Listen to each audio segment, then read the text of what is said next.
second century discovery.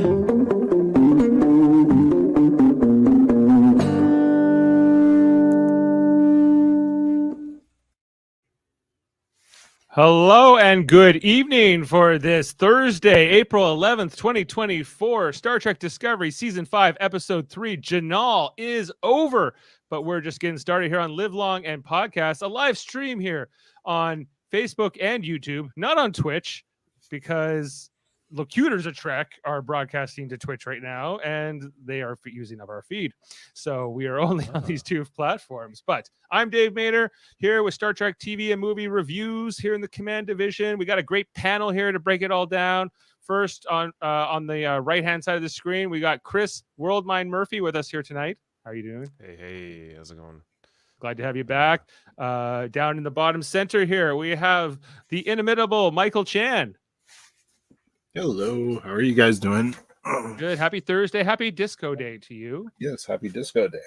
You know, and if you can, please describe yourselves in 20 words or less. I would really appreciate it. Just to make sure we keep things efficient here. This interstellar vegan workhorse. Got it. That's less than 20. B-list actor. Even fewer. Okay. I would say A-list. A+ list. Thank you. Sure. We are also expecting the great Adam Woodward to join us on this panel. Yet he's late, so we decided to get kicked off here. And so we will be starting. Ashley Millard sends her regrets, although she did send her rating in for the episode and her thoughts, which we will share with you when we get to our rating section over the next hour or so. We'll be talking all about this episode, what happened in it, what we liked about it, what we didn't like about it, and eventually culminating in a numerical rating. And then we'll be looking ahead to the next episode if possible. So let's go around the group here, and maybe I'll start with you, Michael. How'd you like the episode Jinaal? I really liked it. I had a really good time watching it. It was very beautiful. I found it very meaningful as well. I appreciated the jump back and forth between the mission and the Saru Tarina storyline. Hey, Adam. Hey. And I also loved that there was the commander Raynor and his whole like crew getting to know the crew thing. And I loved Tilly. Tilly was phenomenal. Anyways, I loved this episode. It was great. Okay, great. Okay, well, Adam, I'll come around to you again, Chris. Adam, welcome to the show. Thank you.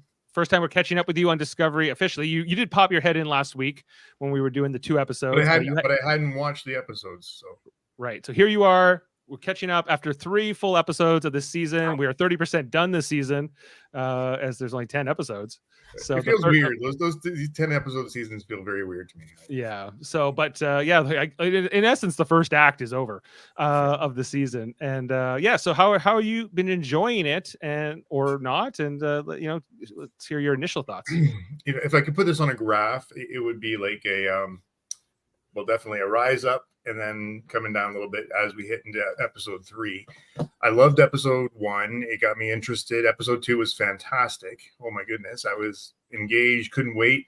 And episode 3, I feel like it's the bridge. We're coming down a little bit to whatever's going to happen next week. I quite enjoyed tonight. A little slower pace, but there was a lot there tonight. Definitely a lot there to talk about. And okay, thank you, Adam. And over to Worldmind. Let's how are you feeling about this 3rd episode? I'm coming in with a bit of a more mediocre feel about this 3rd episode. It felt a little fillerish. I would have preferred, other than just some coordinates that I would have to decipher and have deep Star Trek knowledge, that maybe they could have just given us a hint as to where they might be going in the next episode before the end of it. Because a lot of it was just... There's like a couple scenes I enjoyed. The Tilly scenes were great.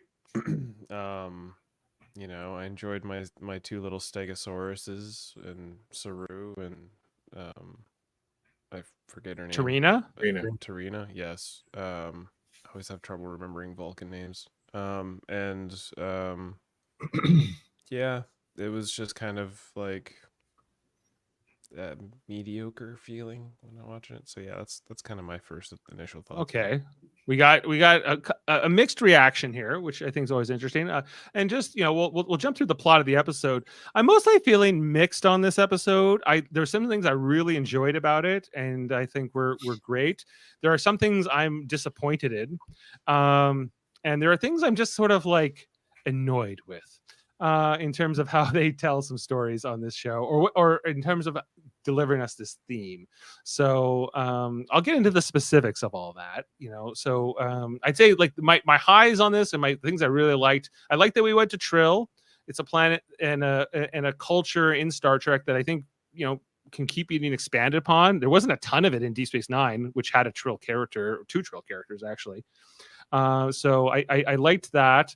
I liked, seeing like the planet. I think Wilson Cruz as this Jinaal character was very strong in the episode, and I really did like the stuff with Rayner and Tilly. I thought they were kind of an interesting dynamic in the episode. And then the stuff I'm less high on, like I think the Tarina Saru thing was kind of boring. I think that the Gray and Adira of it all, I feel like either this had to happen because they want to do other things with the Adira character, or they just want to write Gray out of the show, or I don't know what. Felt like they were writing Gray out of the show, honestly. Yeah, they're like, we've explored the storyline. Okay, let's move on. I guess that's what it was, right? It was something. It was almost like obligatory. We needed to do it, and if that's the case, okay, I guess wrap that up. And what else? The message of the episode, I think, is a little over the top in terms of like the message. The message of the episode to me was like accepting change.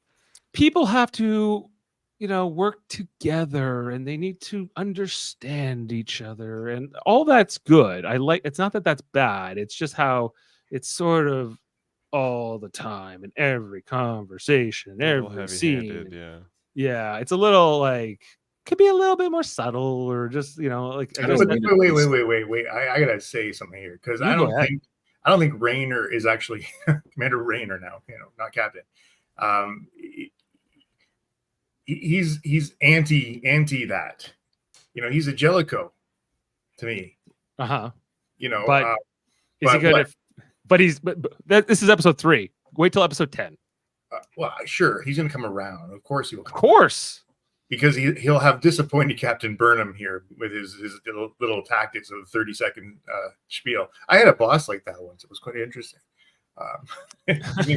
Randy. Yeah. I've had bosses like Raider too. Yes, it's and I think that there's a bit of like we can be better. We don't have to be mean to each other. We can be nice to each other.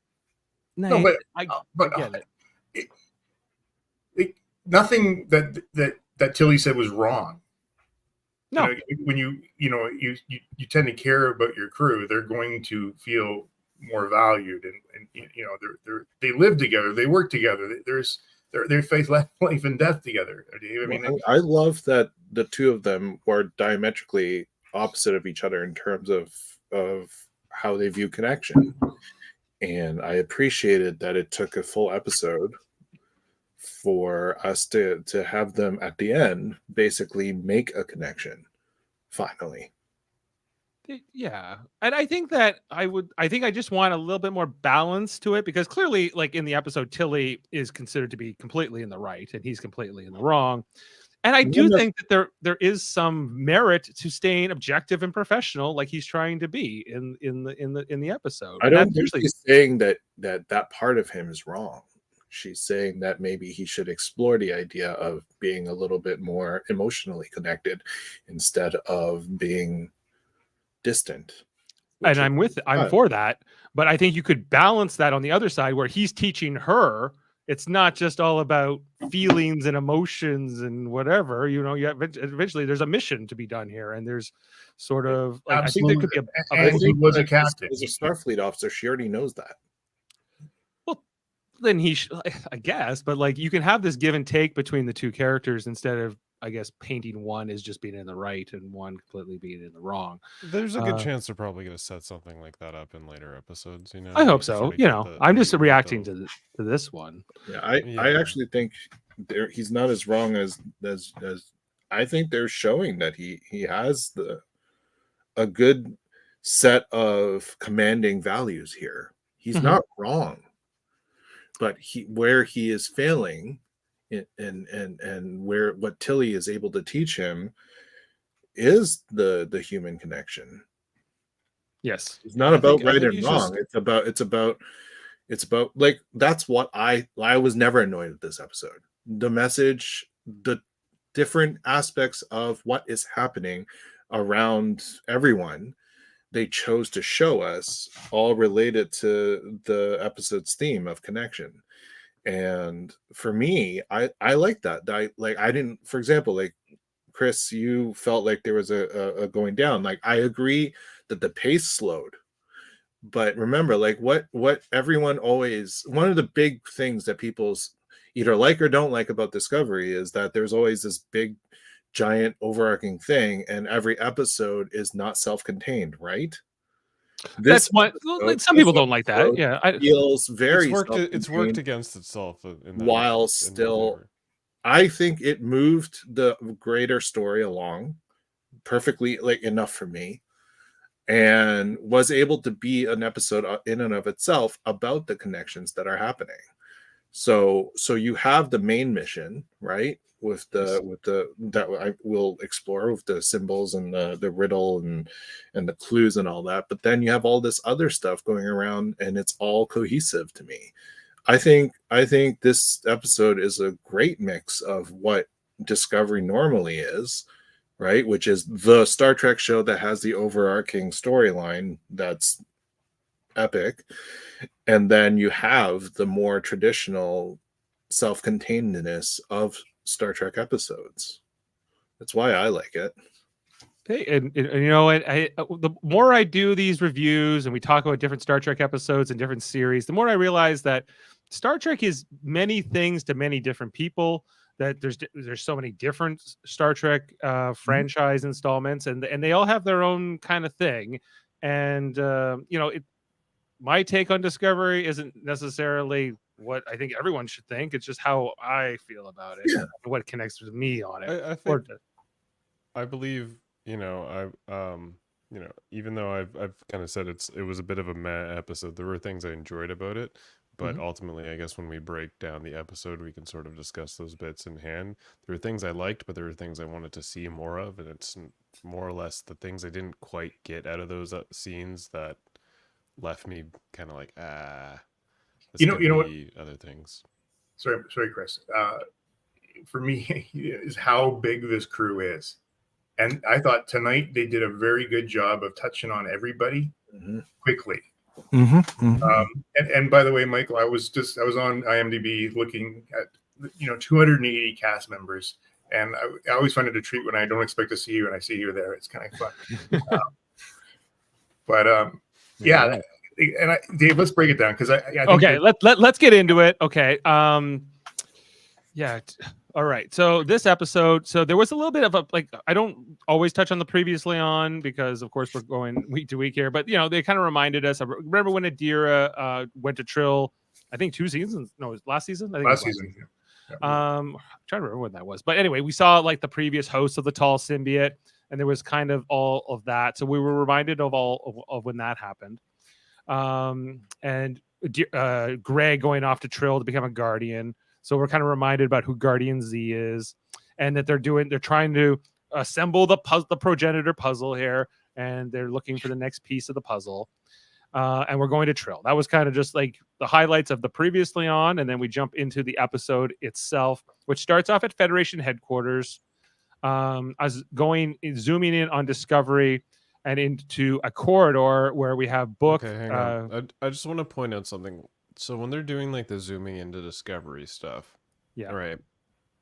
All these ships we see are just like these, just very like ominous looking shapes. Yeah, like that is that wedge like thing is supposed to be a whole ship. Did you catch the name of that ship, by the way? No.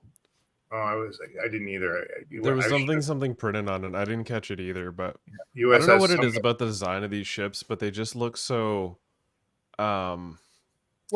not unique and eye-catching, and I think that's mostly designed to make Discovery stand out amongst them. But I kind of wish that they kind of held on to that Constellation class sort of shape to some of these things. Some of 'cause it's them just look like, more traditional. Well, I know the wedge looks like nothing. This one, like you like, I have to remind myself. Oh yeah, the nacelles are not attached, so this is all one ship here, right? are those supposed to be nacelles floating out? See, I thought yeah, those this were this Yeah, nacelle- those are okay. nacelles. They belong to this. Okay, see, I thought those were just tinier ships. Oh, that other were just a ships. part of the fleet. Yeah. Oh no, Yeah. I actually couldn't see. Like when I looked at it, I was like, the wedge shape is a little weird, but look at those 4 nacelles. Though I mean, 3 visible. Well, that's like the saucer section, the wedge. Yeah, Right. Yeah. Yeah. It's See, the I bulk feel of the like they ship. need to show some sort of visual connection, even if it was just some sort of color. Like even an energy connection to the nacelles. Yeah, Like like- something. But yeah, I agree. I'm not a huge fan of these designs, of these ship designs. I still like Discovery. You know, I now we have to go back and figure out what the name of that ship is, though. I don't know how. I don't think I have a screenshot that's going to give us that. But Yeah, it actually went. It panned over top of it, and it was so quick I missed it. some of them. I mean, there's probably some ships there that deep-cut look reference like to a older creator. models. some of this one up here kind of looks older. And then the one on the right, right on the far. Look at that one. Maybe, yeah. Yeah, I'm not like saying it's they older. do- I'm saying it's more traditional. Right. Yeah, they do have a few traditional models, but they're like a fleet of like bits and pieces ship, right? Like there's newer designs, and then they've got some older designs that were just I kind of guess like I they're assume in here. 1,000 years And you'll they've been have many rebuilding different- For a while, season or two. where the burn was like 200 years ago almost. But So then I think if you go to the next shot, then there's that one ship that's past Discovery that's just like a ring, like a halo. just like a ring, big donut. basically. Yeah. Yeah. Right. And it's like I agree. I that well, I just find it's not super descript. I wish that the ships felt a little bit more distinct or something. Yeah, that's what I'm Um, saying. They don't feel distinct. They all just kind of feel like they blend so much into the background. And Right. I feel like we're not meant to pay much attention to them, and we're always meant to just pay Yeah. attention to Discovery, which I guess, hey, it's the hero ship of the show. But what do you think? What do you think of the space station, though? What do I think of the space station? I love Yeah. it. I'm not a big fan of the design. Really? It's Better- kind of. I'm I sorry, love but my base is beautiful. It's okay. No offense. It's just. Oh no, I you don't have to like it, but I to me it's absolutely stunning. It's cool. I keep wondering now that the Federation has sort of been rebuilt, if they're going to go back to Earth at some point, or if they're always going to keep it on this space station. I did like the fact, like the last season when the space station was actually traveling through space and it was like on its side spiraling. I did like that touch to it. That was a really cool I look. forgot about So, that. you know, I don't entirely hate it. It's just a weird design. Yeah. Anyway, so after this exterior shots, which are brief, we go into the interior of Discovery with this conversation with Culber, Book, and Michael Burnham walking down the corridor. They're talking about looking for the next piece. They're going to Trill. Book wants to be involved, and he's kind of talked about this connection he has to what's the villain's name again? Locke and Maul. Maul. He has this connection to Specifically, Maul. Maul is the one he's Yeah, he has the feels like connection he's got to. this connection to her, and he's like, I can be objective, right, Michael Burnham? And she's like, prove to me you can. And he's like, I totally can. I'm totally trustworthy. Remember last season when I went off and tried to destroy that whole thing and totally Made a little mistake or two, but come on, yeah. I came back, guy. It's all good, right, guy? But hey, it's whatever. This look that Culber gives her in this conversation just struck me. I love Wilson Cruz in his face. Oh, he's great. He's that, good. He's, that right there is perfect. It's why the editor chose that shot too. It's like yes. Culber's one of my favorite doctors in all of Starfleet. Yes, I same here. also I agree love with him. that statement. I love was a him. big fan of this episode just because of It features him. it was a lot of him, a lot of featuring. Yeah, Culber in this. I love his uniform. Yeah, well, he said he had to get in great shape for that uniform, Wilson Cruz, because the white is not forgiving, compared to some of the other ones. Anyway, so then Book goes away, and then they have this kind of side conversation. I'm trying to remember what the substance of this was. Between She was feeling stressed out from overworking, and he's like, have you considered doing some Vulcan meditation? It always helped you as a kid. And she's like, do you remember every little detail everyone It's our ever tells job." you. clearly I don't, because I didn't remember this detail. But yeah, at the end of the episode, we see her doing the Vulcan meditation. So I guess that this advice did connect to her. So they have this conversation. Then we go to engineering, where we're looking at Trill. I think they tell, and they're talking about, well, it could be anywhere on the planet. I think they tell us the exact size of Trill. You know what? I looked it up because I was curious. Earth is actually the bigger. So Trill's a smaller planet than Earth. Okay, I was kind of curious. Not by much, slightly smaller. Slightly smaller. Almost like a Mars. Interesting. So we see some of its like stats there and whatever. But that it looks like a really beautiful planet. It's a shame that we just go to the caves. We go to the don't forget we went to the quarry, which I think was maybe, I don't know, it looked like it was maybe that quarry up in Waterdown. It's the one that's like supposed to be like the big like holy like Trill spot where all the you mean the underground part? I mean when they were in the underground. Yeah, they always go to the caves. Like, top, like, look at our buildings. We like to sit in the sun too. Look at our weird purple trees. I don't know. Right. Apparently, I remember Jadzia Dax said that the oceans on Trill are like a different color too. Right. Purple maybe. Anyway, but then we get this whole thing. We find out that in canon that the spots that each Trill has is as distinct as a fingerprint, which is this cryptex key that I guess was in one of the clues, and that they can trace this back to Jinaal, who was a host of a symbiote 800 years ago, around the same time with the Romulan scientist who we met was set up previously in the previous episodes. I thought it was a little weird that we just got this like weird amorphous 3D head. It's like they couldn't have picked somebody. I don't know. Maybe they didn't want to pay a likeness right, so they made a fake person. Yes. So and ultimately, like Wilson Cruz, Dr. Culper will be the host of this character later on. But establishing that, the other thing I'm disappointed with is that they said symbionts only live to like 800 years or something. I was like, I would have made them live longer. Is that it? I thought it was just kind of. Do they establish that in DS9? No. They established it in this show tonight. That because Adira tells us this, that it would be unusual for a symbiote to live to 800 years old. I'm like, oh, so like Dax is definitely dead by this point. Right? It has to be, right? Because Dax was already 300 years old in Deep Space Nine. So I don't know. Would you want to bet that face that we're seeing right there is actually just someone's like brother or friend or something? Maybe it's probably the 3D artist himself. Could be. It's like, this is my chance. Exactly. So anyway, so they decide Book's going on the mission. Then we have another conversation here up with Rayner and Captain Burnham, who Rayner now no longer a captain. He's wearing a commander's uniform, and this is actually the first time we've seen in Discovery a commander red uniform, if you can believe it, because that none of that had been like set up previously, because Saru was the captain, and then Michael became the captain, and then they were both captains, and then when we met Rayner, he was the captain of his own ship. So now he's finally wearing a uniform that's red without like all the extra epaulets and things like that. And this get rid of the pip, but he couldn't get rid of the red. Right, yeah, he's still command division, and so it's like very few people wear red on Discovery. Only the first officer and captain. Anyway, so she wants him to like go around and talk to the crew and get to know them and connect.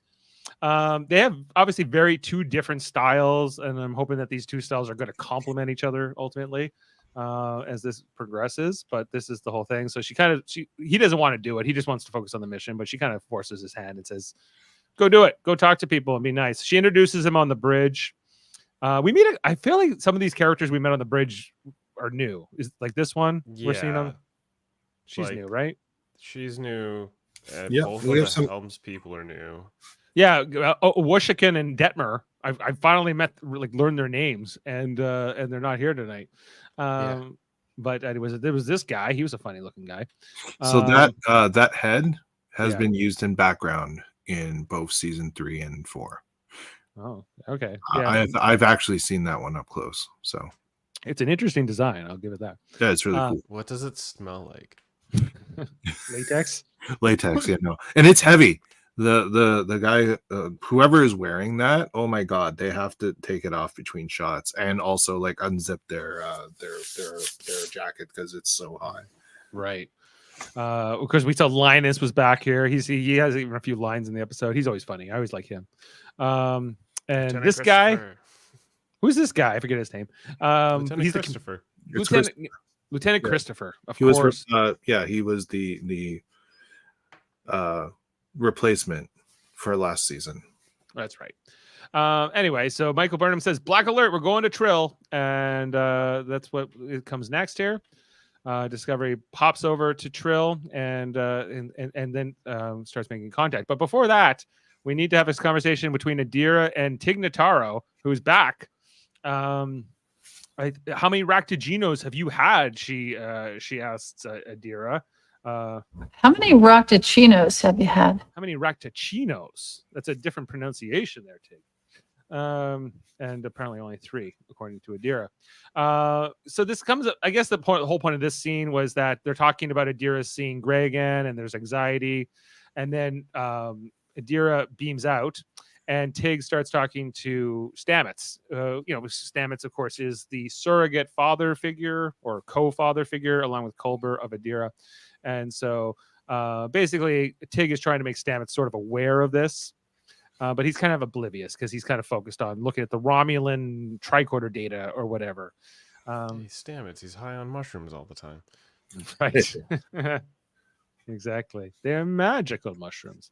I love seeing Tig Notaro back. She's one of my favorite engineering characters. She's got this dry wit. It's fantastic. Yeah. Always brings a thing. I wish she was in every episode, but I'm glad she's here in episode 3. Then Lieutenant Christopher on the bridge says to Michael Burnham, they won't let us beam down onto Trill, even though Trill's in the Federation. And she's like, for what reason will you not let us? You have to solve a riddle first. Michael Burnham, the Riddler, is here. His name is Guardian Z, and he asked this question. If you can answer the question, basically the riddle. What is the 4th point? Captain Rayner. What the hell kind of question is that? What kind of hell of a question is that? And Z's like, I cannot tell you anything.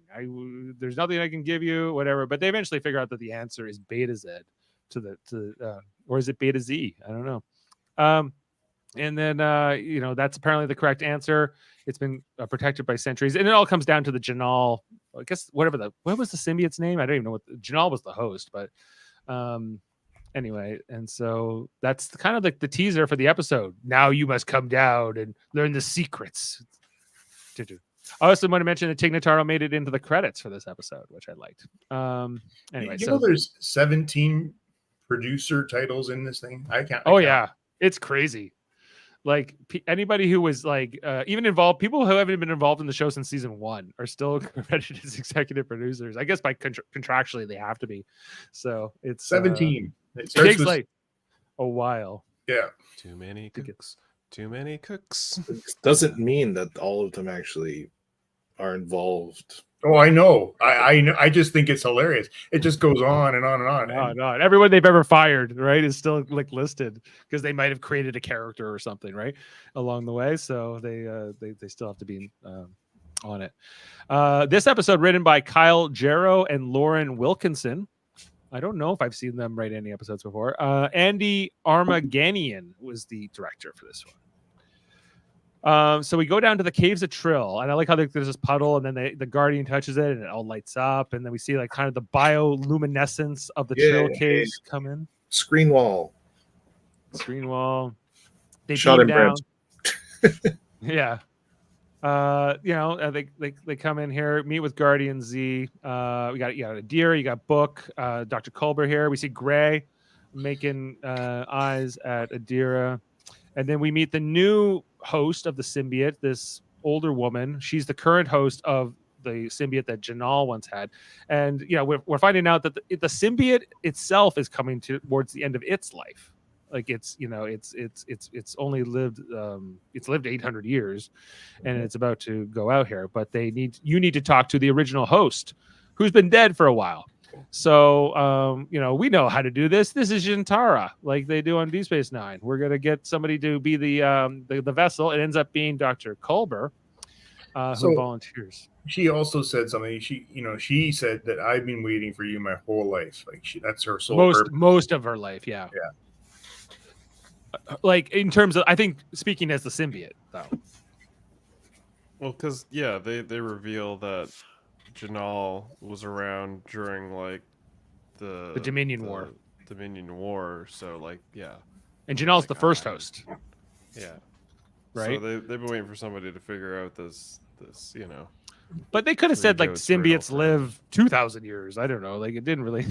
I didn't need that part, or that they're not even. Maybe they're immortal. Like I think that would make more sense to me. But anyway. Yeah, it always made more sense to me that they just kind of were immortal and they would just move from host to host, and the only way they would die is if the symbiote received some sort of physical trauma while in a host. Right. Like they weren't quite immortal, but as long as they proceeded to just jump from host to host. So. As long as they weren't like killed or died of a disease or something like that, they were good. Yeah. Right. But like that was kind of like the weird sort of down points of this episode. And for me, I didn't care for that. I wouldn't have made that choice. But hey, I'm not writing it, so don't actually care. But I would say that in terms of like, okay, let's say hypothetically, like none of this happened. So possibly no one could have ever figured it out, and the symbiote could have just died, and then that ends the chain, and no one will ever find anything, right? Mm-hmm. The hopeful message I would take from this is that, hey, guess what? There is a time of peace, and there are people who want to do good, and for this one trill, thank goodness that someone did come along in their lifetime to receive the clue, because this trill's life can end in a hopeful note. I mean, I guess I get the whole setup that like they needed to have a reason to show like a trill funeral ceremony essentially at the end. That's what happens at the end? I feel like that's what was happening at the end. It is dead. Like a funeral ceremony. But it looked like it swam away. Yeah, it looked like it just swam away. It didn't look like it died. Yeah, I think it just. I got that it swam away to die. Yeah, that's kind of understanding of it. And what happened to the lady? Well, I'm sure the body's already. I mean, dude, she's super old. Oh, she wasn't. She might have. I don't know. Did they kill her? I'm sure she'll just live until whenever and then die. Just poop the trill out, No, you lose the symbiote, you die. You can't live without it. Then she's that's dead. What I'm saying. She died, and then the trill just fell out because it was like, all right. I don't think we needed that funeral scene, but I guess we did because we had to have the whole thing with Maul putting the tracer thing on. Anyway, but I loved the funeral scene. The speech at the end was beautiful. The speech was fine. The speech is anyway. So let's go to obtained other ways. Federation headquarters, Saru, now Ambassador Saru. Yay! Now in this blue outfit he's wearing. Now him and Tarina are, they're buying plants. They're decorating together. They're getting ready to tie the knot, and their whole plot line in this episode mostly boring. But for me, but maybe you guys liked it. I like it. Two About Stegosauruses. That's all I think about. Just like, how do they do it? Adam, tell me why this was great. With I think what it did, it just shows you, him adapting into this new life, and he can be an ambassador, he can be a captain, he's very diverse, and he can be a husband, and he's moving towards everything, Okay. Yeah, I mean, the Vulcan traditionalists won't like it though. They don't. I appreciate the little insight into Navarre's politics. Yeah, well, I guess because Navarre is now Romulans and Vulcans who have lived together, coexisted for centuries now together on this planet. But there's a faction of Vulcans who are not going to like Tarina marrying a Kelpian, or anybody from outside. Doesn't seem logical to me. So, but I mean, there's a walking seahorse. I mean, it's just she's a half Vulcan. I think she's a half, right? She's half Vulcan, half Romulan, or something like that. I don't No. Listen, I just man, know I'm she's sure this type of ship is like in Japan is like super hot. Okay. I'm Maybe. sure, yeah, no, exactly. Like he's got the little fins on his neck. They can act like I mean, tentacles, dude, I guess. Doug Jones was in that movie, the something Shape of of water. Water. The Yeah, Shape of Water, yeah. that's no. human and Fishman. Trina's just Vulcan. She is not. Doug Jones is Vulcan. the king of fishman human relations. I get it. It's just I don't mind. know. I like it. Look, man, I'm sure That- like it's there's just- some I don't There's know. just they have I like like- no what I- emotional bipedal chemistry for species me to getting like. it out It's- of a blob. Come on. What I I did mean, like, okay, though, listen, I'm not against it. It's just I don't feel like they really have the emotional chemistry to What? justify the exceeding speed of their relationship. You know, like it seems like they just started dating at the end of last season and now they're gonna get married. Dude, their love has spanned seasons, man. It It was, is. like, It is the so greatest there. love of Star Trek. Okay. I don't don't- really love the I love don't story know. here, but I do love the political story here. The I- political me- bit was fun. I'm Yeah. okay with it, but like I think the political story and like explaining what the Federation's doing, and I guess I agree with I think that Saru being sort of separate from the crew of Discovery is maybe a good thing, because I think that it wasn't quite working with him as like the first officer, in my opinion, because him and Burnham just have this almost like I think co-captain thing. they should have left him on his planet when he went back to his planet the first time and then just completely written him out, but they didn't know what to do and they felt like they needed a second commanding character, so they just brought Saru back in to keep it going. And I like the And- character. It's his place in the structure of Discovery is always the thing that never quite Regardless, fits for I me. think Yeah, it's his great whole where he is character arc now. feels disjointed and doesn't quite make sense compared to from where he started. When he first started, I was all about the Saru character, and then roughly about the point when he had quit Discovery and was like back to his home planet, I was like, okay, cool, I'm happy with his story arc. And then they brought him back, and it was like, okay, I guess this will just be a temporary thing. And then they just kept kind of holding on to him for too long, and then they didn't know what to do with him, and now they've got him dating the local Vulcan president. So it's like, all right. Well, I've seen this relationship starting from literally the moment the two of them met. It was so clear that what the path had to be for them, for me.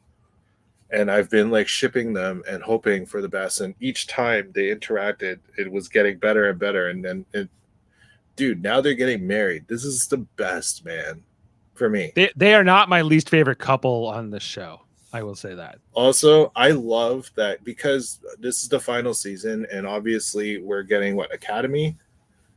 Like this is the perfect place for them and perfect season for them to separate him from Discovery, and obviously Tilly is going to be teaching. Well, Tilly kind of already was going off. On Yeah, her own but way. I'm saying after this is over, we have Academy coming, right? Right. So but that's this is not perfect. that's set in a different century, I think, isn't it? Is Or do it? we know yet? It's not I don't know. supposed Supposed to be They haven't really roughly in told the us. same century as this. Yeah. Oh, okay. So maybe Tilly will be on that show. I don't know. Well, even if she's not, I'm just saying, like, we at least get to see more of what's happening in the rebuilding of the Federation. Okay. As we lead into another show that shows a completely different section of Starfleet. All right. Well, let's talk about this next scene here with Tilly and Rayner in the science lab. Was he's all into his work. He's obsessed with Maul and what's his name, Locke. Yep. And Tilly's here to help facilitate Captain Burnham's wishes, which is for him to have some interviews with the senior staff. He's like, fine, bring them in. So we'll come back to that. And then we have Gray helping. Is this what Gray and Adira have a conversation? They have a hug and, hey, let's talk later. Yeah, pretty much. Okay, that's about it. And then we have the Shintara here, where the consciousness of Jinaal gets put into Dr. Culber. Different than how they did it on Deep Space Nine. In that show, you saw the energy kind of went through the Guardian, almost along the spots of the. And this one worked a little differently in terms of how they did the visuals. I think it works the same way, but they're just trying to sell it from the perspective of Culber. Like Yeah. Yeah. how you personally would experience it as opposed to seeing it from what it would look like on the outside. Right, and that's fine. And so then we see Jinaal, or we meet the Jinaal, spirit in a sense, now come to life in Colbert. He's happy to be breathing again.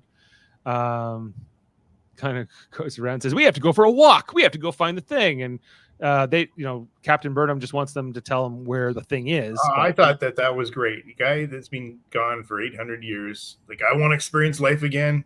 Let me walk. Let me get outside and enjoy it. He liked the uniforms. I love these Starfleet uniforms. A little formal, But no, then he commented, "This guy's really fit, or really." I love that. That's one of my favorite lines in the episode.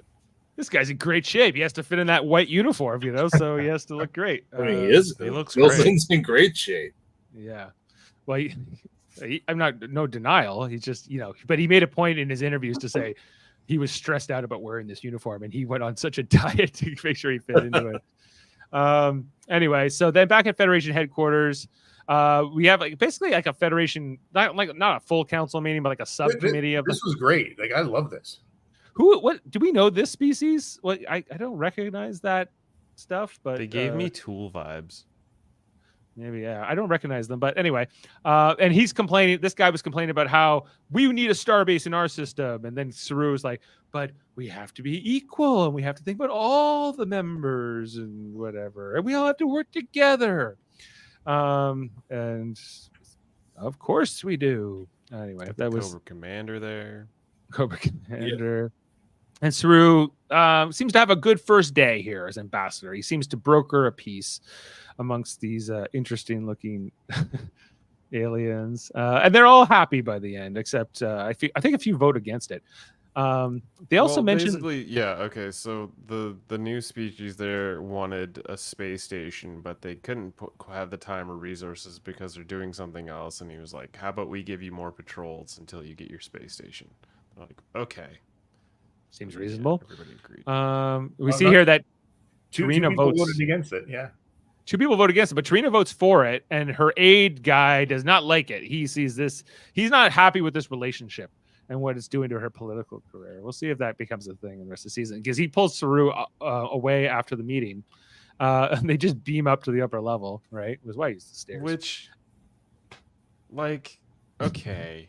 Did you want a hallway walking scene? Yeah, that, or give them an elevator. It's like a floor. Do we need to waste the energy of transporting? Why would we waste energy? Time? Yeah, I guess not. Anyway, so basically he's like, well, this is not going to be good for her, her politically, Saru, if we announce you're getting married. The Vulcan purists. So he kind of gives Saru something to consider here. We'll come back to that. Then back on Trill, here somewhere in the escarpment here in Ontario, I think in reality, they're kind of going through this quarry, and they're trying to get Jinaal through Colbert to tell them where to go. But then is this where we hear the cries of the beasties that are live in this region? Mm-hmm. The giant cicadas. The giant cicadas that can cloak. They're coming here. Barbed spikes. Right. But we also get some important exposition in this scene here where Jinaal through Culber explains to us that it wasn't just that Romulan scientist guy. It was Jinaal and a whole bunch of others, Federation and non-Federation, that kind of found the progenitor stuff and then I guess decided to break it up and hide the clues across the galaxy. And that's for someone worthy to find one day. And I guess that's now the mission that Michael and the Discovery are on. So I want to know more about the Illuminati Federation. That's what I want to explore. You think is this the Illuminati that Jinaal was in? Yeah, he's definitely in some sort of Illuminati of Federation, So you want a new show about the scientists? I'm hoping Section 31 explores something. That could work. So they hear the beast. And Captain Picard mentioned again. Yeah, he's mentioned again in this episode. Yeah, remember Captain Picard? And he's like, exactly. So then we have this. He should also be a part of it, but that's just me. Well, we'll see. He's technically immortal because he's a synth. Oh no, but he has to be able to die. I don't know. It's complicated. Would he be So- the Charles Xavier of the Illuminati? And Right. who's this guy? Doctor Strange? Why is he in a yellow chair? Okay, so then this is the first of the many interviews that Rayner goes through. Okay, this scene was freaking awesome. Yeah, Yep. In 20 words or less, tell me something about yourself I couldn't read in your file. yeah. And he's like, well, I love Ship's a guy. I like Love the Constitution curves. class curves and whatever. He's like, that's 22 words. Get the hell out of my sight. You know, That was 22 words. he's counting, right? But you know, he's what I like about the Rayner character is like I get the vibes of you know, maybe it's because you know, what's this guy's name? Callum Keith Rennie. He also comes from Battlestar Galactica, but I think of the Saul Tigh character on Battlestar Galactica and sort of a curmudgeon-y XO, I think is kind of an interesting dynamic here. This is the character they needed like 2 seasons ago when Saru was like back to his home planet and they weren't quite sure what to do with him. They should have brought him in then. Right. Yeah, Well, better late than never, I guess. Yeah, totally. Apparently you know. he's a Kelleran or something like that. I looked up his species. Oh, well, I haven't been able to find anything canonical about that. But yeah, like I'm interested to see because he makes the point of saying, like, is that a human expression? You know, is that a human thing? Because he's clearly not human, right? So I think that's they figured it out on Memory Alpha because there's a species that shows up in DS9 and they have the same ears. Right. He learns about the walking and chewing gum. But I can walk and chew gum. That is an Earth expression. Right. We red herrings, all kinds of Earth expressions get brought up. This Bajoran character who's good at Tongo we see her thing. I think this is a new character. Right? No earring. She would have that. No earring. Maybe she's non-religious. Maybe. You know, and then Linus is my favorite part. We learned Saurians apparently reproduce asexually. Where's my Linus quote? Saurians reproduce asexually, but we do not meet our progeny. They're instead raised by the community. I've laid 3 clutches. 3 clutches. I love it. That was awesome. The way this guy talks is hilarious. And I wonder if his kids play with Janeway salamanders. maybe. Oh Lord. Yeah. So throughout these interviews, really, it's like Tilly's always giving looks, going like cringing at everything Raider's doing. You know, and it's it works pretty well for me. You know, and then Tig comes, and Tig has no need to impress him, right? And so she's just like, Last time I did this, they gave me chips. Maybe some black licorice. yeah, she's fun. Anyway, and then this character who didn't want to talk. I think we met her before. Talking about her drag. Yeah, they racing never stuff. explain their name, but they've got an interesting look. I like, and I just want to know more about that character. But Well, we only have 7 episodes left, so you better. yeah, and it's just also why are we replacing the drivers of the ship? You spent so many it's interesting seasons- that they didn't put Detmer and Washington in this episode. I want for what the reason. They mention them though. They do mention them, yeah, mention but they're specifically not here. So maybe they were not available or they couldn't afford them. Not Could sure. be. No, I don't think it's money. I think it's probably time conflict. Okay. So to add to that huge cast, Adam, that you were talking about earlier, 250 cast members on this ship. There's a lot of people that have been set up. Some of these people came from the 22nd century or 23rd century, but some of them haven't, right? So you have to sort of maybe keep score there. Anyway, so then that scene ends. Then we get the breakup scene here between Adira and Gray. Skip dialogue. I don't know. Did you like this, Michael? I did. I think it was necessary just because, I mean, they're there. You can't just like not have them talk. Right. But it also makes sense that when an episode about connection, you can also talk about things like growing apart. Like this is a natural thing. Like they still remain friends. They're Right. just a different kind of connection now. And I think that's a good thing. That's okay too. Not everyone has to stay together forever. No, I just think they had zero chemistry. And now that they're both physical people, Yeah, they that's were like they kinda realized what like we got to soured get the ourselves apples out for of me. this. right? So it's just like it was always because like the whole thing was that they were a couple before Gray was killed, and then Gray was like sort of a figment of Adira's imagination for a while, but now Gray has been put in the synth body and is real. So now they're like, uh-oh, we got to deal with this. So anyway, I was like, okay, just get through this breakup and let's move on, I guess.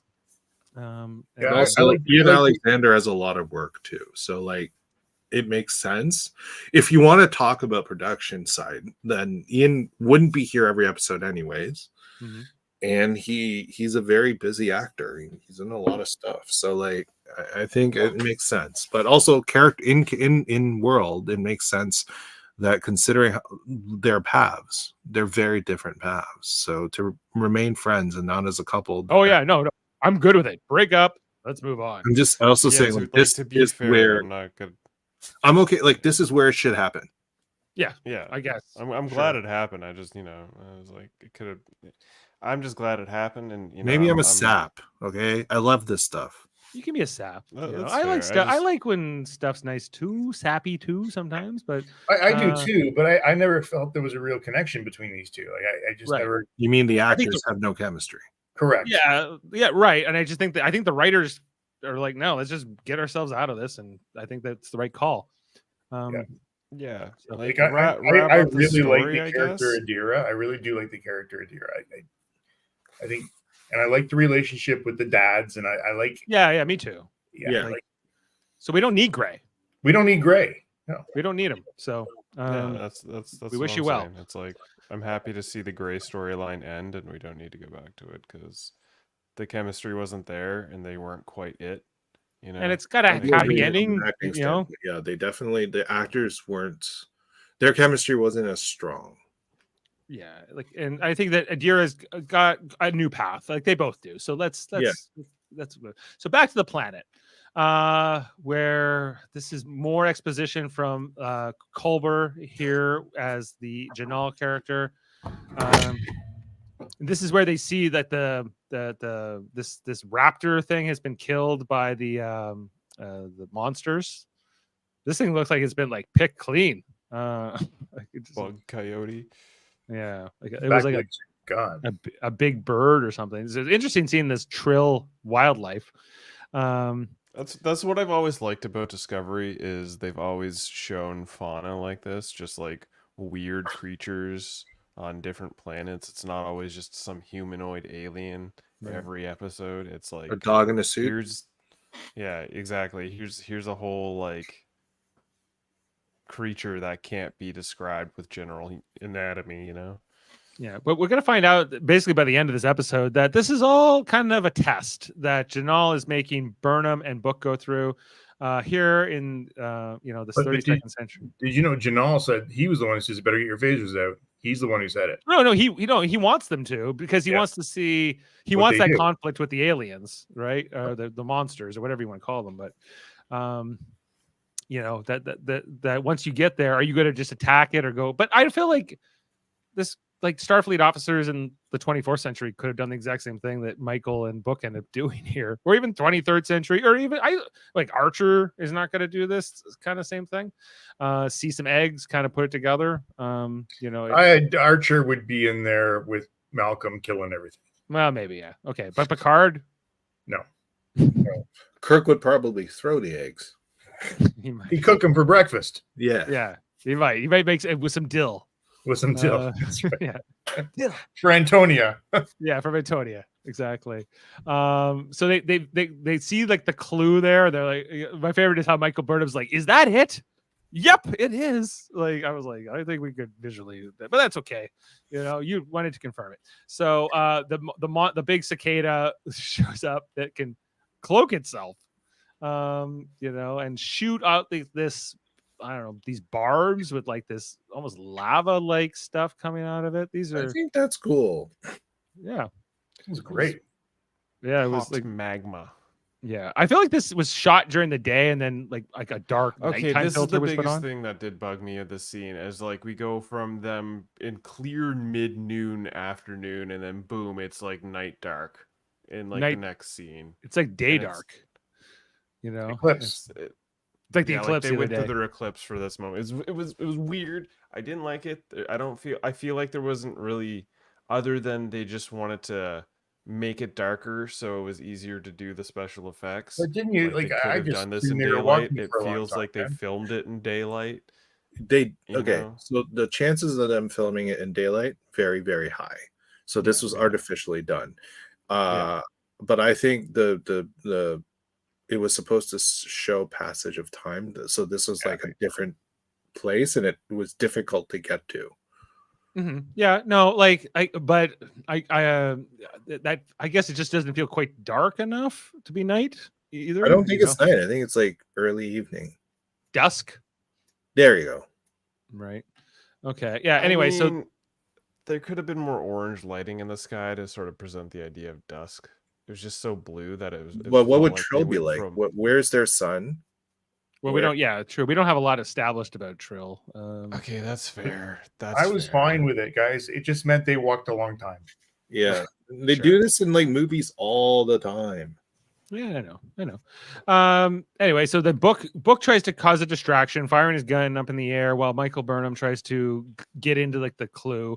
What I do like about this action is that they're using like that personal transporter stuff where they can like hop from spot to spot. I think that it works pretty well in this scene where Book's kind of jumping around, and then Michael Burnham's about to get attacked by this thing. And then he kind of like beams over and gets her out of the way really quickly. Takes one for her. Takes one in the leg. He ends up taking one in the leg. This is where he jumps over and like saves her. But he takes one in the leg here. Exactly. And we see that there's now two of these things coming at them, and they go into the rocks. So that was all, like I liked the action there. That was all fine. And then back to Raynor and Tilly. When Stamets comes in for his interview, he's actually got stuff about the mission. So Raynor's all ears, he's like, you can have more than 20 words since you're actually here for business. Right. I like this. I like the excited Stamets when he gets all like this. Yeah. Well, you can see that the arc for Stamets this season is he's keen to make a discovery that is like going to put him on the map historically. He wants to be remembered. And this spore drive, I think, was what he wanted it to be, but I don't think he's as I don't think he feels like he's made a mark in his life yet, and I think that's where we're going with his character this season. I mean, it's the a great spore drive capture, definitely Dave. puts a mark in history, but I think it's also being a thing where it's like, we're just gonna secretly hide this very important technology because if it gets out there, it's gonna cause a lot of trouble. So you made important advancements in the history of humanity, which nobody will ever read about. Section 31 for your discovery. Right. Well, I think there's some of that going on here. Yeah. And but Stamets tells us this technology, what could it do? It could be used to create new life forms and evolve species, and but could be used in bad ways too, in the wrong hands. Seems like a power of a god almost, right? Like, I couldn't help myself when he said bring the dead back. I'm like, zombies. I thought that too. I was like, shit, are we gonna get some zombies? That's gonna be please. I want Star Trek zombies. Maybe I was trying to figure out who we'd want to bring back. Who's died that he'd like to come back. So. Well, could this lead to bring? What about Spock? Technically, Culber has died and come back, so it's not all the realm of. Yeah, bring people back from the dead is also reanimate the dead is teased here. So who's dying this season and who's being brought back to life? Is what I'm sure where this is going. Anyway, but Stamets, Raynor says thanks for the info. See you never. Leave, and then this is where Tilly kind of really loses her shit on him, and she's like, you want my words? Here we go. And I had to pull this. Where's my Tilly here? Okay, what? Since you won't give me permission to speak freely, I'm just gonna take it. Here are my 20 words. You're on a new ship, fresh off a demotion, trying to hide how hard that is by being a giant. Well, that's 20 words. Excuse me, sir. I have work to do. One of her best scenes. Yeah, it's a good scene. I liked it. Good, interesting. I cut a little bit of it out where she's like, I don't know what Captain Burnham sees in you, but she does. So it was good. And then, this is the tea scene with Saru and Tarina, where basically he's like, maybe we should hold off on announcing our engagement because of, whatever. And she's like, Your you talked to political my status could blow. you talked to my assistant guy, didn't you? She's like, yeah. And she's like, I don't need you to tell me or protect me or do anything for me. You suck. See ya. And he's like, oh, so I guess I did the wrong thing here. I mean, Vulcan anger, damn. Yeah. This is when you don't know women, man. You just gotta. Yeah. He hasn't been around this yet. So he's like, okay. Then back on the planet, this is where Burnham pulls out the barb out of Book's leg. And she's like, because they have this whole thing. Is it 1, 2, and 3, or is it on 3? And she just pulls it out and then uses the dermal regenerator. It will hurt less. Yeah, that was the old, lethal weapon thing. Is it 1, 2, 3 jump or one? Yeah. It was like it was like a lethal weapon callback. And so they just then they see the eggs, and then they go, they're not trying to eat us. They're trying to protect their eggs. They're just a couple of protective parents. Yeah. Oh, well, and that's, I guess, the test. But, again, I don't feel like you have to be that evolved here to do the right thing and leave it be. So they try to beam out, but they can't. So Michael Burnham comes out with this new idea that she's going to go up to it and put away her gun. Don't you think that would have been more a book thing to do? Yeah, it seemed like more of him, right? But it's Michael who does it. And they kind of stare at her and don't kill her, and he's Also, like, I feel like the storyline has been done before maybe in Star Trek. The whole like, oh, there's aliens, oh, they're just protecting their babies, oh, let's show that we're harmless and they'll like us. Right. Yeah, it was a little juvenile. I don't know. I don't think they liked them. They're just like, just leave. Just leave. I think it was just a cautious like leave. Question right, and they left, but if they didn't, it would, it'll kill them. Yes, and luckily Book has the ability to talk to animals, so this was able to work out, and they're letting us leave. It's all cool, we're good. And then they catch up with Jinaal, who's just looking up at the sky and the stars. They're like, would you have let us die if he's like, yeah, I would have. Yeah, this is our little game that we set up 800 years ago, and that's what it is. And we're the keys of the universe. We don't want to just give those up to anybody. No, I'm just hiding it under this dirt here. This is where I planted it 800 years ago. Don't worry, no one touched it. Dust blow is perfect. Yeah. And they give the next piece, which also happens to have the coordinates for the next place they need to go. Actually written in English numbers, surprisingly. In human numbers. Yeah, it's like so interesting. And then they walk off into the night, I suppose. Back with Saru. Saru goes and apologizes to Tarina about trying to protect her, and she basically forgives him, and and that she explains why what he did was dumb, and he kind of knows. And it's all good, guys. They're back. The conflict is resolved. There's conflict in all of them. Source ship is back afloat. Mm-hmm. And moving on. And then back to the caves of Trill, where the Shantara is reversed, and Culber comes back as Jinaal goes back into this old lady host. She thanks him for giving Jinaal another life experience, I guess, before they're gonna swim off into the moonset here. So Culber decides to he's beamed out to go get checked out in medical. He looks spooked right before he beams away. He looks very freaked out. Yeah, he's changed. This has changed him, this experience, Yeah, and I'm not sure how that's gonna play out, and I hope it doesn't mess with him too much, because Culber already went through the experience of dying entirely and then getting forcefully brought back to life, right? Because Stamets is like, I can't live without you, and Culber was like, I was dead. He was dead. Yeah, he was dead. And when he came back from that, he was pretty messed up about it mentally, and it seems like in this season he doesn't bother him too much. Seems like he's moved past that trauma, but now this is a new thing. Which is impressive. to say the least. I feel like it should still kind of be there, and they're just kind of dropping another trauma on him by having somebody take over his body, and now he's going to disassociate. Well, the difference here, though, is that he completely volunteered.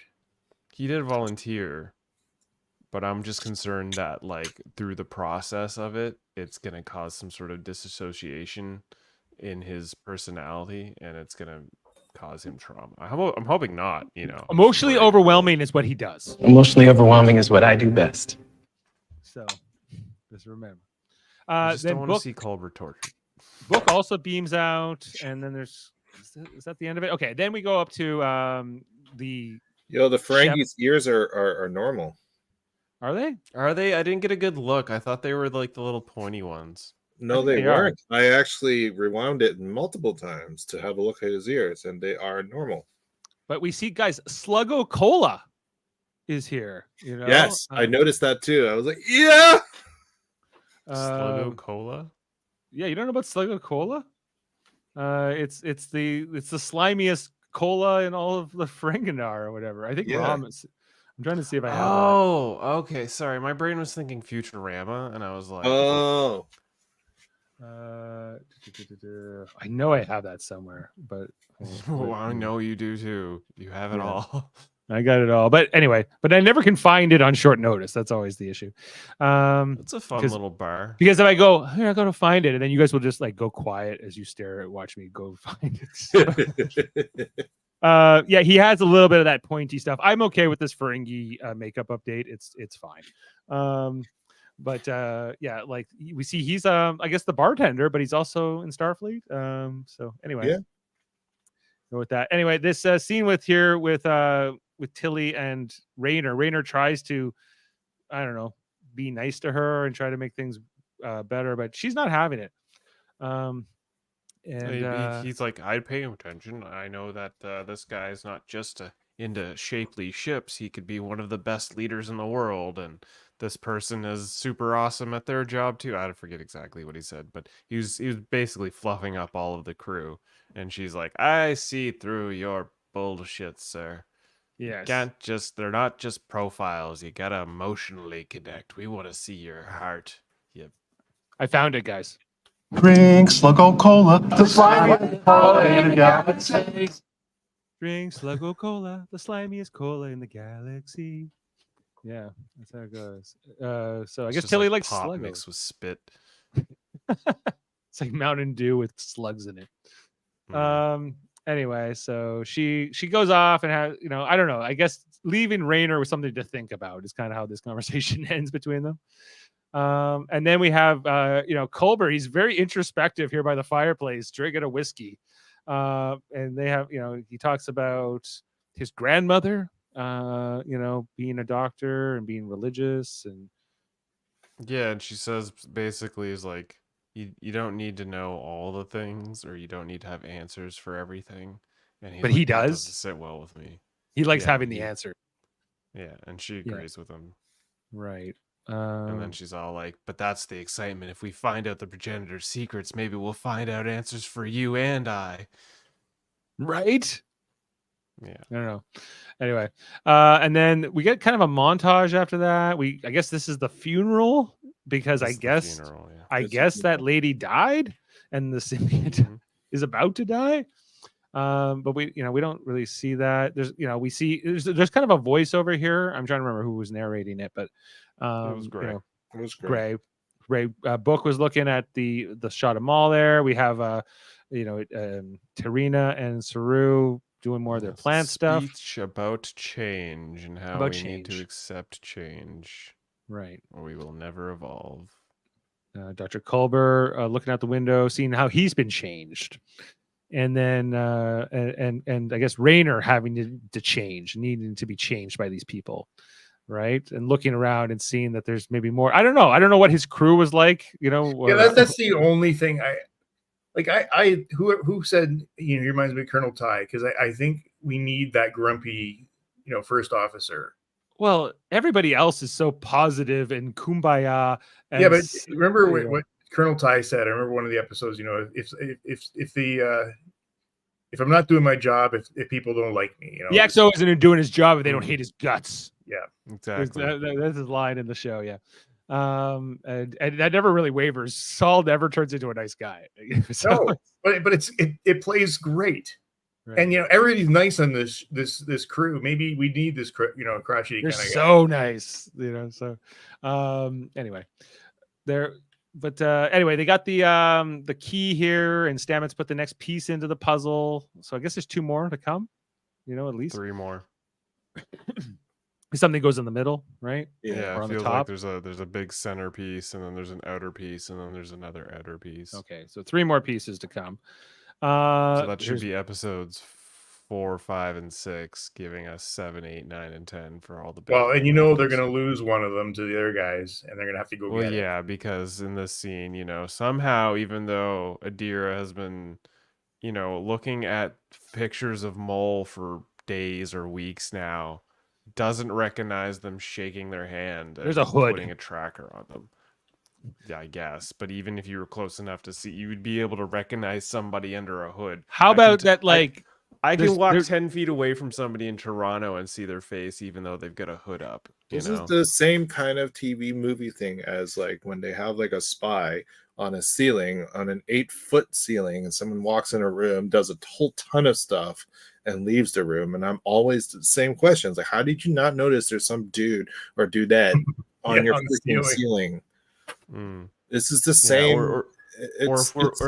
Let's Michael, you and I, we gotta go have a chat over here on the other side of the room, so nobody can hear us actually talk. But we're gonna have this talk. Yes, we have to beep ourselves over. Well, right? The only other thing I'll add to that, Chris, is that Adira is the only human present, right? Well, I guess Maul was also human present, but you think that the Trills would notice a non-Trill among them, but she's good at what she does. I guess so. Yeah. She was on the ceiling before this. Yeah, because they were doing kind of we do that in Catholic Church. There's heard of this this "peace be with you" thing, and there was kind of this. I just want to point out all of these Trills bear arms. Yeah, but they don't have spots on their arms, I guess. So yeah, shouldn't it they have spots go down their whole body? They do, but they go down the torso, and not they their don't. arm. They don't go down the arms. Not their arm. No, I thought I remember seeing Jet Zero Dax with spots on her arm before. Really? No, they go down. They go down down the chest and sort of on the sides and down to the legs. So they go all the way down, but they don't go in the arms. Yeah, so it was legless robes. Right. But anyway, so we see here Adira gets planted by Maul with this device, because I don't know, there's no way to lock him up. Tracker 5000. Although, the Guardian Z said, "Don't worry, Trill security will keep out Locke and Maul." Clearly, they are not as good as Guardian Z thinks. We see here as she walks. That's what I'm saying. Okay, the whole writing of Trills having 800-year lifespans to basically have this whole funeral scene just to have Maul put a tracker. They could have done that a little differently. Maybe we could have explored some other aspect of Trill life other than just a funeral and putting a time frame on Trill life. Maybe they could have. Maybe the symbiote could have gone into a new host. Maybe that host was about to die, and then a new host. Yeah, it could have been a host transfer, right? A ceremony for that. There could have been. I don't know, a handful of different ways in which Maul could have gotten access to that planet. It's just them showing up in what is generally supposed to be a super sacred temple on Trill, which nobody should be getting access to unless they have high security. And then she's just there in a robe and then shakes hands with a person that's been looking at their picture for weeks on end. You're not gonna. Huh. So if it was a transfer ceremony and this happened, you would feel the same way, right? How did they get access to that? If it was a transfer ceremony, even then, I would probably feel. I think it's just the fact that she shook her hand and didn't notice. I feel like she should have gotten a tracker on her without basically shaking the person's hand in front of you and not noticing the person whose picture you've been looking at for hours on end because it's been your job. That was the thing that bothered me. I agree with you to an extent, but it's not the thing I'm hung up on among, but I guess we all have our different things to go. There's with. just Okay, moments of really good writing in Discovery, and then there's these like little moments of like My problem kind of with it lazy-ish writing. Like is that they it's found mostly, a place at all.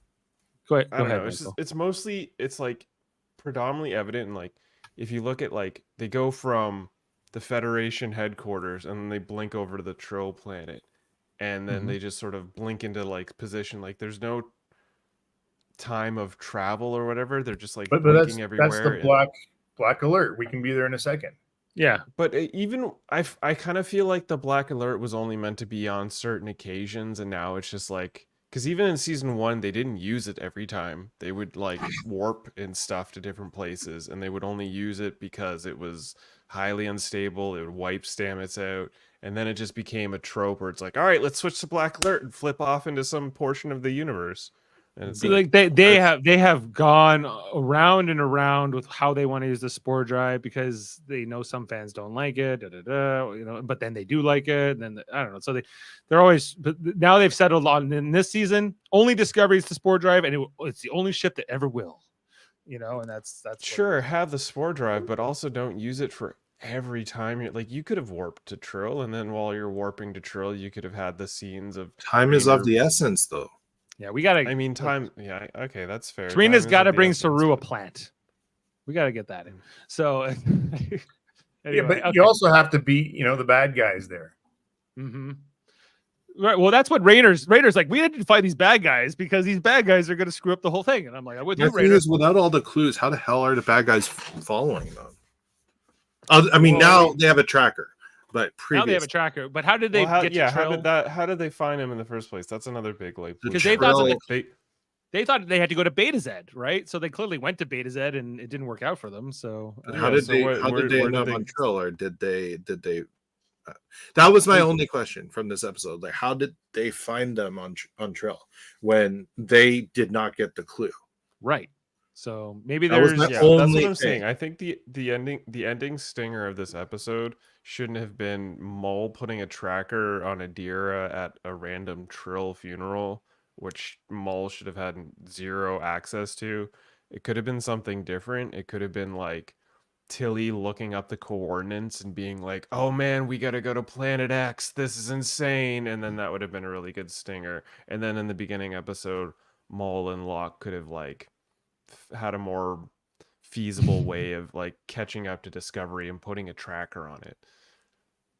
I don't know. That's just me. Right. That's my hang up.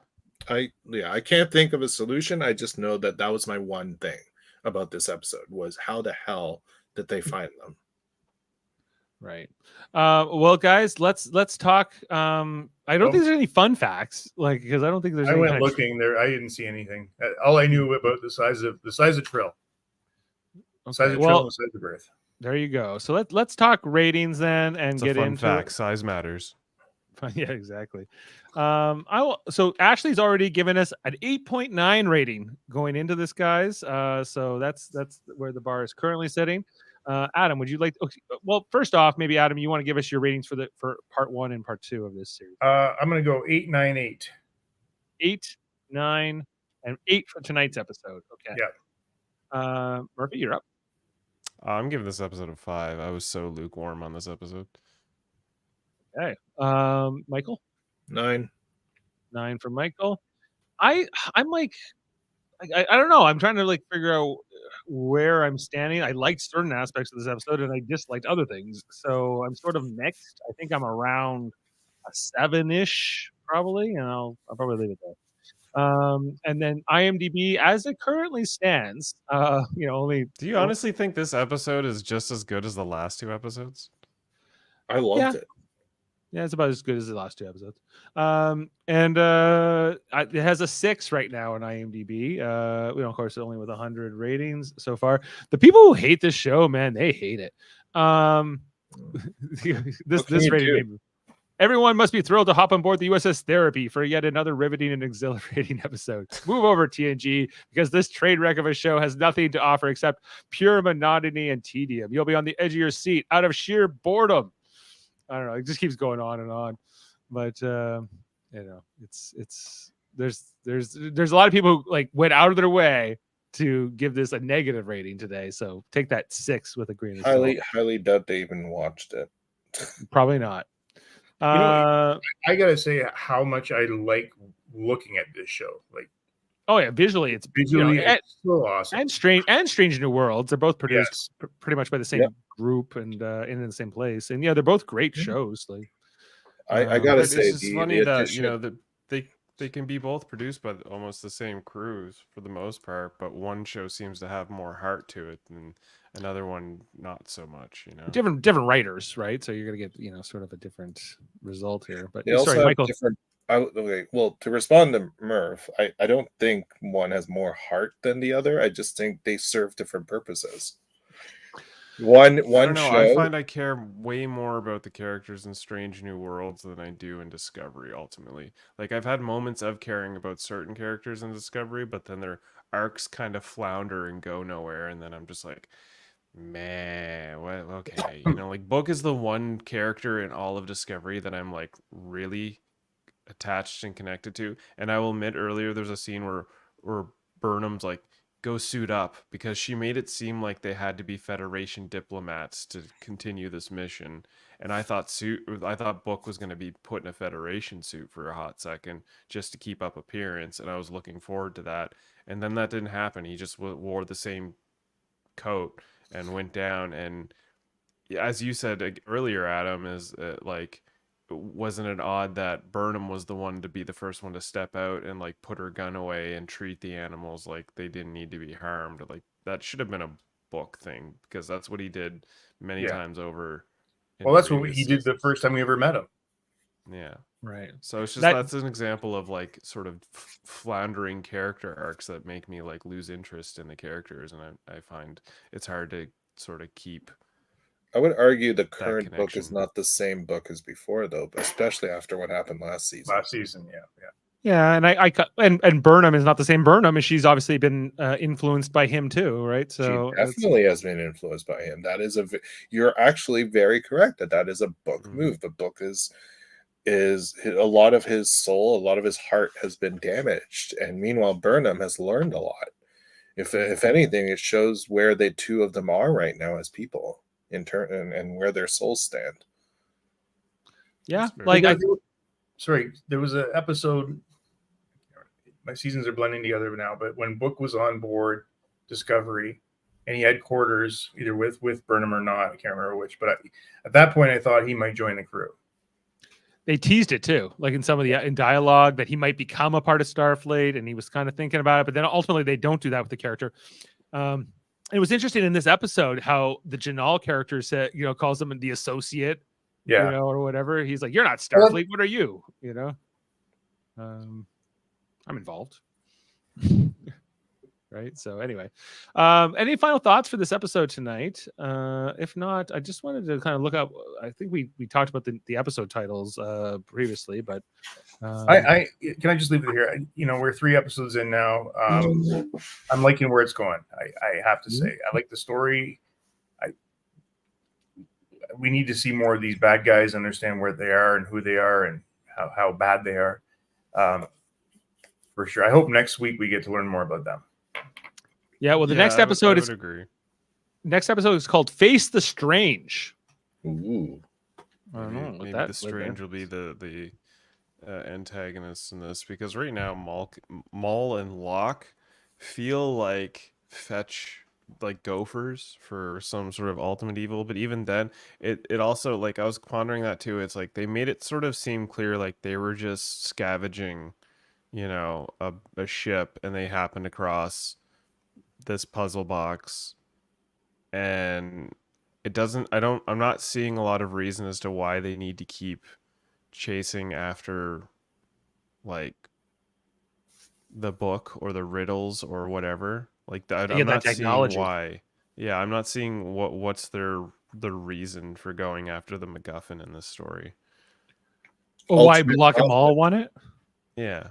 Yeah, that does. Other than they can get out of whatever they're doing. They can literally, if they can sell this for a ton of money, they can just go and do whatever. But have they established that in the story, or is that just? Well, we know that they sell trinkets to like like people like Fred and like other dealers. So maybe they're just looking to make a buck, like Michael's saying. But maybe there's something else. Maybe they are working for a big bad. There was a line. It's like, if this is so important to you, then it's. I forgot how she said it.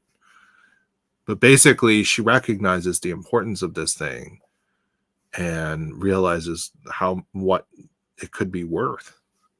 Right. I'm sure as time goes on, we're gonna, especially with her backstory, we're gonna see why she needs this. There was a little bit of that explained in the episode too, that she had been orphaned at 14 and she had joined the couriers at 17 or something. So she's had like a rough go in her life, I guess. Is kind of. Oh yeah. So imagine we'll get more of her backstory in a future episode. But anyway, guys, that's what I'm saying. Even if we were to get more of her backstory, these two just don't feel like the big bad. You know what I'm saying? These two feel just like messengers, and I feel they definitely probably within the next episode need to.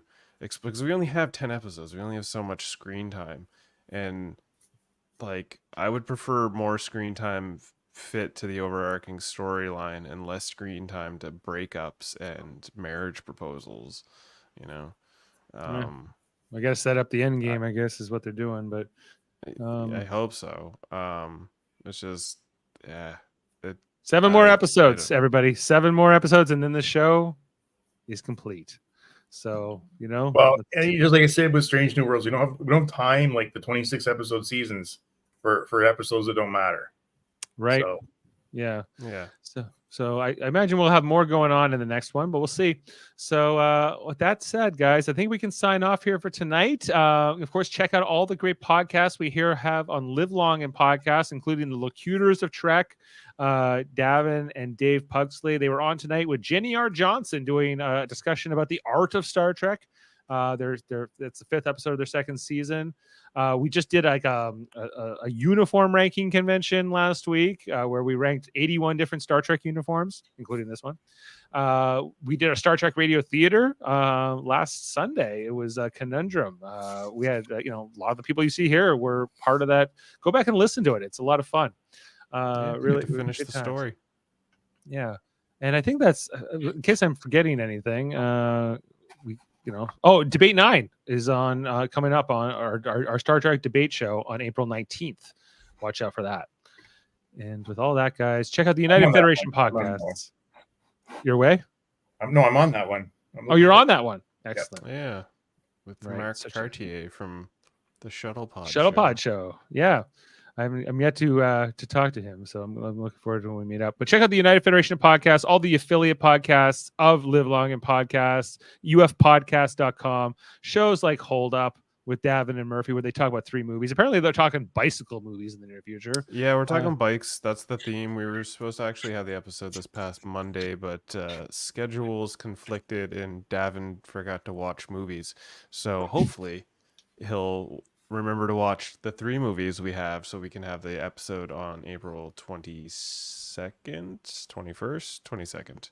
That's important for Monday. The movie podcast to watch the movies. Yeah. But yeah, we're watching 3 biking films. Davin picked Pee-wee's Big Adventure, which I've watched, and I have thoughts that aren't good, and I'm going to rake Davin over the coals for them. Oh, that could be a fiery one. That could be a fiery one. Our guest Allison, they picked Triplets of Belleville, which is a classic French animation film, which I'm looking forward to watching. I have never heard of it before. And then the film I picked was Premium Rush, was Joseph Gordon-Levitt, which is one of my favorite bike films and actually made me an avid biker. Ooh, cool. Well, check out that coming up on Hold Up. Our other movie podcast in Federation is called Hey, Did You See This One? With Jason R. Phillips and Stephen Waters. All kinds of great movie conversations going on there. The Super Mater Brothers podcast, currently covering Survivor 46 every Wednesday. The X-Men podcast, X-Rated with Davin and Andre, talk about the new X-Men 97 episodes, the sequel episodes to the original cartoon from the 1990s. I don't know if you guys have been watching, but the latest episode was amazing. It was insane. I'm one behind. I still have to watch this newest one. So amazing. apparently it's really good. I won't say anything. but Yeah. watch No, it as no soon spoilers. as you can. Yeah. It's Graphic histories, Andre Mayette. They just interviewed the guy who created Roger Rabbit. Who framed Roger Ooh. Rabbit? That's a cool one. Yeah, I don't know how he's getting these guests. Like, It's that Davin charm. And then Eamon on track. Eamon good at talking music, albums, and reviews. I think Jaemeel Robinson coming up in the near future. And of course, the Hellbound podcast, a horror movie podcast with Michael Shannon and Alex Blackburn. I think that's and Trivial Debates, which I don't have the banner here, but we do that show too. yeah, I've got to make a banner, but we're gonna actually have an episode on the 21st of April. It's Avatar: The Last Airbender themed, and I've got 3 guests lined up for that. I'm not ready for that because I'm still doing the rewatch. So yeah, I was there was a moment where I was like, I wanted to either be the host or be a guest, and I was gonna ask you to be producer, but I was like, no, he needs to watch things, so I'm gonna be the producer, and I found somebody to be host in Stephen Waters. And then I've got 3 guests, including Sean Tanktop from the YouTube channel Sean Tanktop, where they react to shows. And his most famously was with Avatar: The Last Airbender reactions. So he's going to actually be on. It's going to be pretty cool. all right, well, very cool. Well, thanks for being with us, everybody. Thanks for let us know what you thought of this episode of Star Trek Discovery. Make sure to leave the comments, like, subscribe, and tell all your friends. Okay, and with that, well, I think we'll go out with this Tilly speech because I liked it quite a bit. Okay, what? Since you won't give me permission to speak freely, I'm just going to take it. Here are my 20 words. You're on a new ship, fresh off a demotion, trying to hide how hard that is by being a giant. Oh, that's 20 words. Excuse me, sir. I have work to do. See you next time, everybody. Live long and podcast.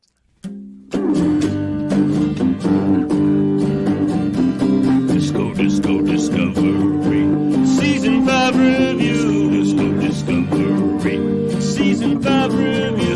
Disco Discovery. Starfleet in the 32nd century.